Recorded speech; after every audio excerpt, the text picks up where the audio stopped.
If there's a list of history's most infamous villains, Hitler is at the top. He's the poster boy for anti-Semitism, the guy who turned mass murder into an industry. And though he hated a lot of people, he was uniquely obsessed with Jews. He believed that only he could solve the Jewish problem. His solution was deadlier than anyone could have imagined. Anti-Semitism had poisoned Europe for centuries, but even the most hardened Jew haters hadn't envisioned total annihilation. Not until Hitler. By the time he was done, 1 in 3 of the world's Jews were gone. So why did Hitler hate the Jews with such a consuming obsession? Europe had never been particularly good to its Jews, but by the time Hitler was born, Jews had mostly left their ghettos in Western Europe and were participating in public life. The Enlightenment had taught that all human beings were born with a natural right to life, liberty, and property, even Jews. Before the Enlightenment, Jews had been treated as complete outsiders, a foreign and corrupting element with no rights and no recourse. As Enlightenment ideas spread through the continent, Western European Jews did their best to assimilate. Whether they lived in Germany, Austria, or France, they attended universities, served in the army and the government, wrote best-selling novels, made art, and did research. From the outside, they looked and lived just like everyone else. But Europe's anti-Semitism was deeply rooted, and it never fully went away. And that is where our story starts, with a young Hitler picking up a newspaper and reading about the Jews.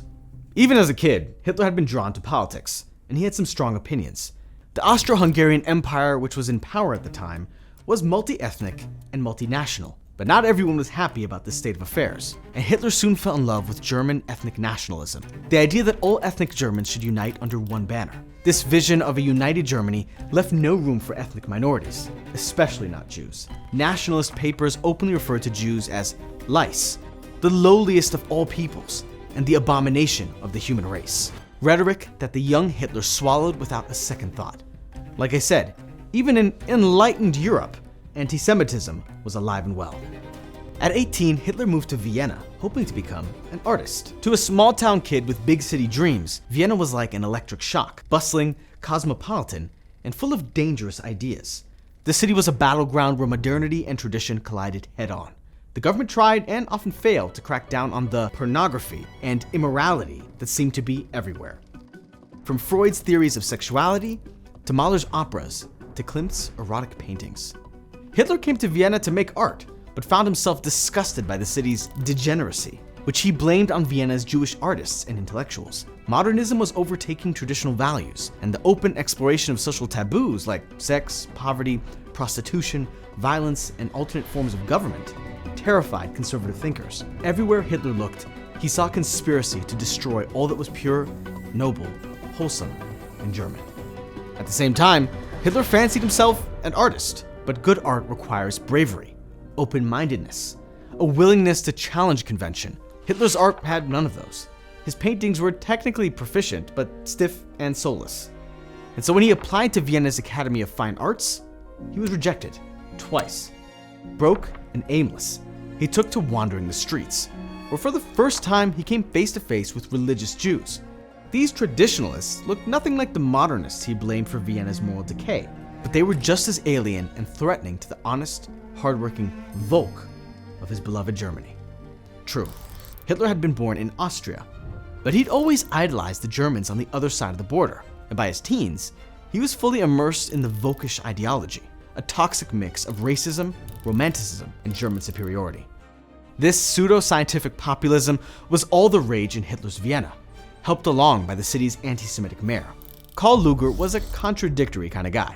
On the one hand, he had many Jewish friends who vouched for his generally decent character, and he never passed any anti-Jewish laws. In fact, he counted Jews among his confidants and advisors, even appointing a handful to public positions.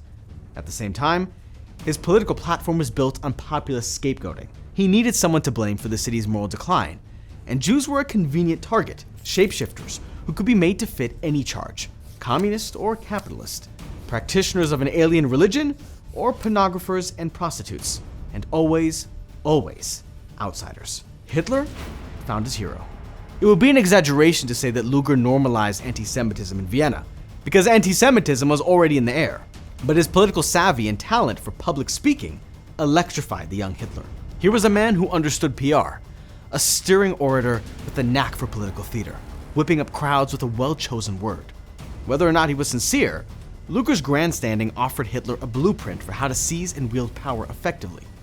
In his hands, antisemitism wasn't just a feeling, but a tool, a platform that unified and inspired decent folk to take back their city from the capitalists, communists, pornographers, and modernists destroying their traditional Volkish values. Hitler might have started putting Lueger's lessons into practice much earlier, if not for World War I. As a volunteer in the German army, he spent the latter half of his 20s carrying messages to and from Regiment HQ. Though he usually wasn't on the front lines, he was temporarily blinded by a mustard gas attack and sent back to Germany to recover. So he had front row seats to the starvation and hopelessness of the home front, images that would haunt him for the rest of his life. But Hitler never returned to the battlefield. By the time he recovered, the war was over, and his beloved fatherland had lost. He couldn't believe it. He had been awarded 2 Iron Crosses for bravery, and half his regiment had given lives or limbs to the cause. As far as he was concerned, the military had done everything right. The soldiers had been brave. The strategy had been sound. Like many Germans, he believed that traitorous politicians had stabbed the ordinary people in the back. They had surrendered, hypnotized by bad actors who exploited Germany's weakness for their own dark ends. And who were those bad actors? Social Democrats, communists, Jews. Hitler either didn't know or didn't care that 100,000 Jews had served loyally in the German army. It was much easier to blame the misery all around him on outside influence, and misery was everywhere in post-war Germany. The empire had fallen, and various groups jockeyed to fill the power vacuum with deadly results. Socialists and communists duked it out, often violently. For many Germans, including Hitler, it seemed clear that someone was behind all this upheaval. Someone was infecting Germany with the virus of communism. Someone had forced the German government to sign a profoundly humiliating treaty, which made an already devastated Germany pay reparations to all parties involved. Humiliated Germans didn't have to look far to find the mysterious someone who took such obvious pleasure in ruining their country.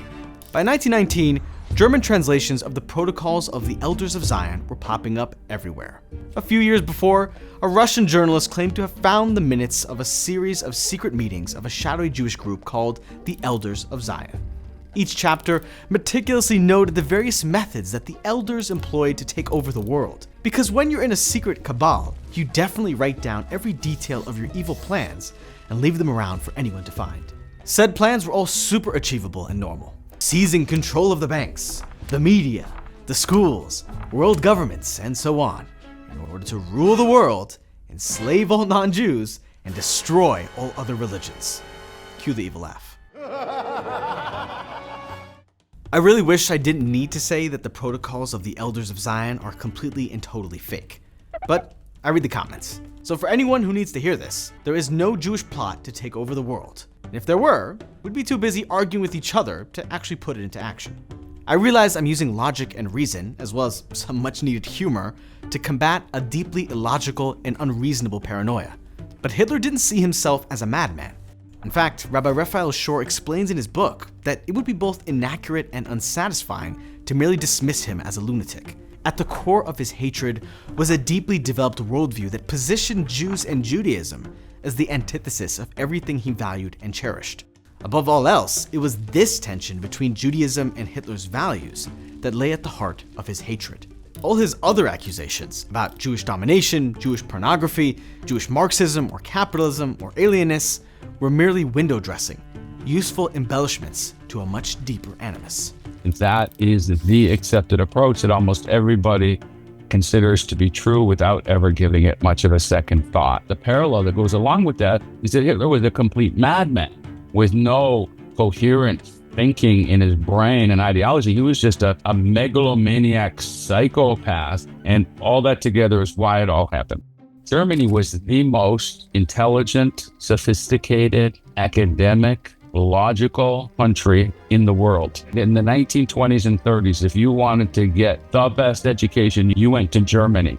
So how a madman with no coherent ideas could have whipped up an entire country to do genocide on a minority group and spend so much of their energies without any coherent ideology behind it? On the surface, is it is illogical, doesn't hold any water. The reality is that Hitler had an incredibly coherent ideology, a consistent, systematic ideology. And not only that, it wasn't even his original ideology. He called himself a rational anti-Semite. He distinguished himself from emotional anti-Semites because he had a coherent ideology. On its face, Hitler's so-called rational anti-Semitism seems a little nutty. How was a blind hatred of a single group rational in any way?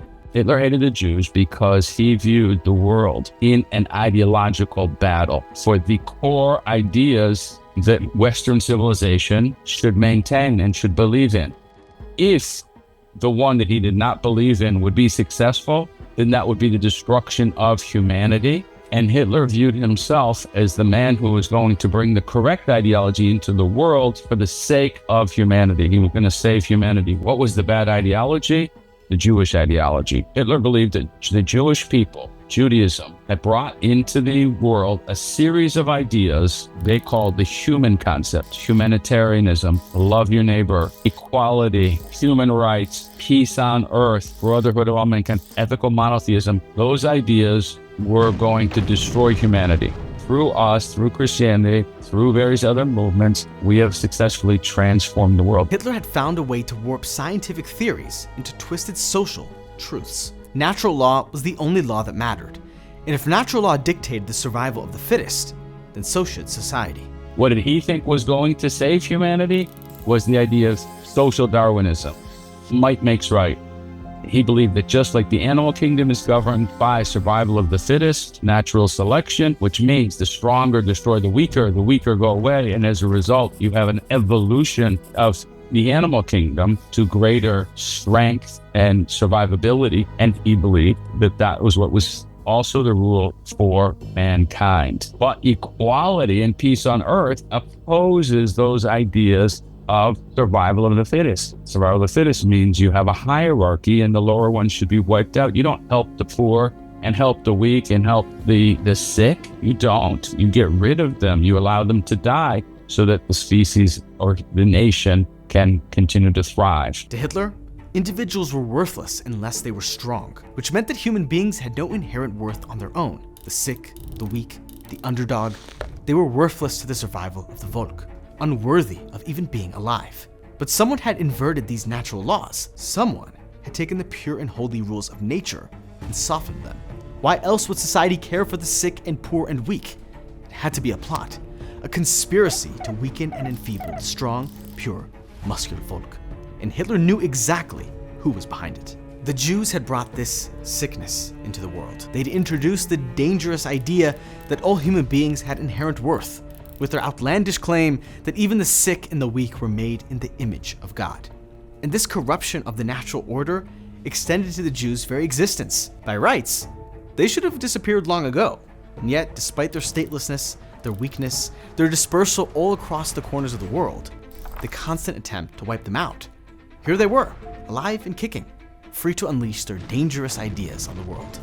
Okay, so maybe it's not so rational to you and me, but Hitler laid out his ideas very openly, championing his anti-Judaism position as though it made all the sense in the world.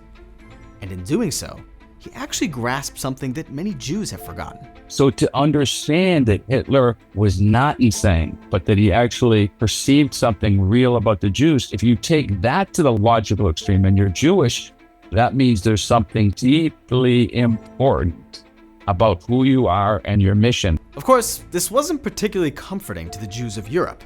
As Hitler amassed more and more power, their mission was to simply stay alive. But why would ordinary people, the majority of whom were Christian, even listen to a guy who was raging against ideas that were explicitly biblical? Hitler was building on a very fertile ground. There was anti-Semitism was deep in the German culture. And so Hitler was careful. He was against Christian values, Judeo-Christian values, totally. So he explained in his private discussions that he thought Christianity would die a natural death and that it was not really something that Germans naturally adhered to. It's a foreign ideology brought on by the Jews. But he saw it dying all the way from the emancipation in Europe. Christianity was losing its grip on Western civilization, and it was fading. So he didn't talk too much to Christians, the ones who were serious about it, about how he's going to destroy Judeo-Christian values. He was careful about that. Hitler had learned from Lueger that desperate people are easy to manipulate. All it takes is a speech, a slogan, and a target for their anger. It's much easier to believe there's a global conspiracy arrayed against you than it is to accept that sometimes things just suck. For the next couple of years, Hitler refined his ideology and his political skills. He had stayed in the army at the end of World War I, eager for a purpose. And there was plenty of work for an intrepid soldier in post-war Germany. Like spying on far-left groups, World War I had left a power vacuum in Germany that all sorts of people were desperate to fill. But the army was most concerned about communists taking over. And so they sent Hitler to spy on the German Workers' Party, which they thought was a Marxist group. But despite its name, it wasn't Marxist at all. The German Workers' Party was ultranationalist, Volkish, and anti-Marxist, and very, very anti-Semitic. Hitler was entranced. Even though he was supposed to be a silent observer, he found himself speaking up in the meeting, so passionately and eloquently that the group's founder invited him to join.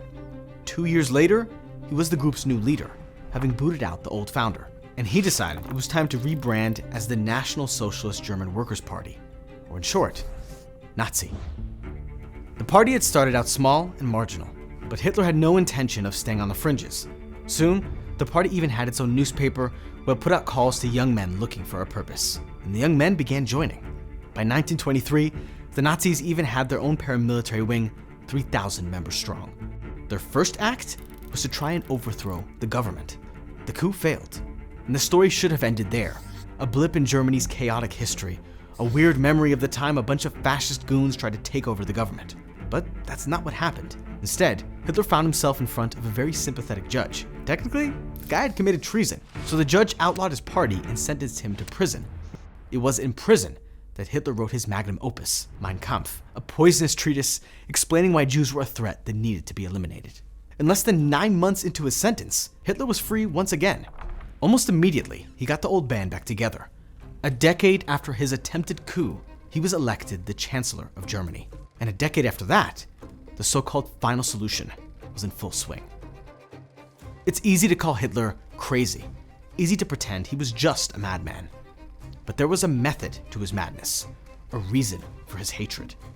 And we should all understand those reasons. We can't fight what we can't understand.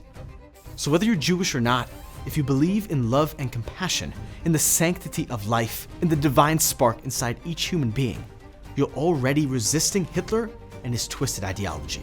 You are proof that he lost, that hatred will always lose. And if you are Jewish or Roma or disabled or LGBTQ+, or any of the other groups Hitler tried to destroy, take a moment to savor the fact that he failed. Our existence is defiance, a light keeping the darkness at bay.